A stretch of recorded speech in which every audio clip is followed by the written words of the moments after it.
నాకు అండ్ మీకు అందరికీ నచ్చే చికెన్ దమ్ బిర్యానీ రెసిపీ చేసేద్దాం వచ్చేయండి.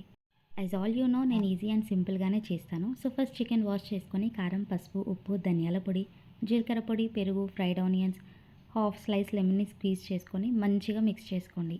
నేను ఎక్కువసేపు మ్యారినేట్ చేయట్లేదు. మీకు కావాలంటే half an hour or 1 hour before marinate చేసి పెట్టండి. సో ఇప్పుడు బిర్యానీ ప్రాసెస్ స్టార్ట్ చేద్దాం. ఆయిల్ అండ్ కొంచెం గీ వేసుకొని హోల్ స్పైసెస్ యాడ్ చేయండి. ఫ్రై అయినాక ఆనియన్ అండ్ గ్రీన్ చిల్లీ వేసి ఫ్రై చేయండి. సైడ్కి నేను రైస్ కూడా కుక్ చేసుకుంటున్నాను. రైస్ కోసం ఒక బౌల్లో వాటర్ తీసుకొని హోల్ స్పైసెస్ యాడ్ చేసుకోండి. ఈలోపు ఇక్కడ ఆనియన్స్ ఫ్రై అయిపోయాయి. జింజర్ గార్లిక్ పేస్ట్ యాడ్ చేసుకొని టొమాటోస్ కూడా యాడ్ చేయండి.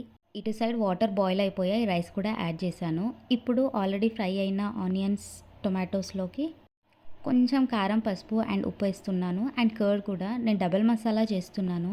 ఇప్పుడు మ్యారినేట్ చేసి పెట్టుకున్న చికెన్ని యాడ్ చేయండి. చికెన్ యాడ్ చేసి మంచిగా కుక్ అవ్వనివ్వండి. కుక్ అయిన తర్వాతకి హాఫ్ తీసి పక్కన పెట్టుకోండి.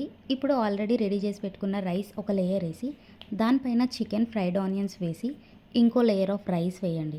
లాస్ట్లో ఫ్రైడ్ ఆనియన్స్, కొత్తిమీర అండ్ పుదీనా యాడ్ చేసి లిడ్ పెట్టి 10 మినిట్స్ మీడియం ఫ్లేమ్లో దమ్ పెట్టేసేయండి. అండ్ బిర్యానీ రెడీ అయిపోయింది. మీరు కూడా ట్రై చేసి ఎలా వచ్చిందో కామెంట్స్లో చెప్పండి.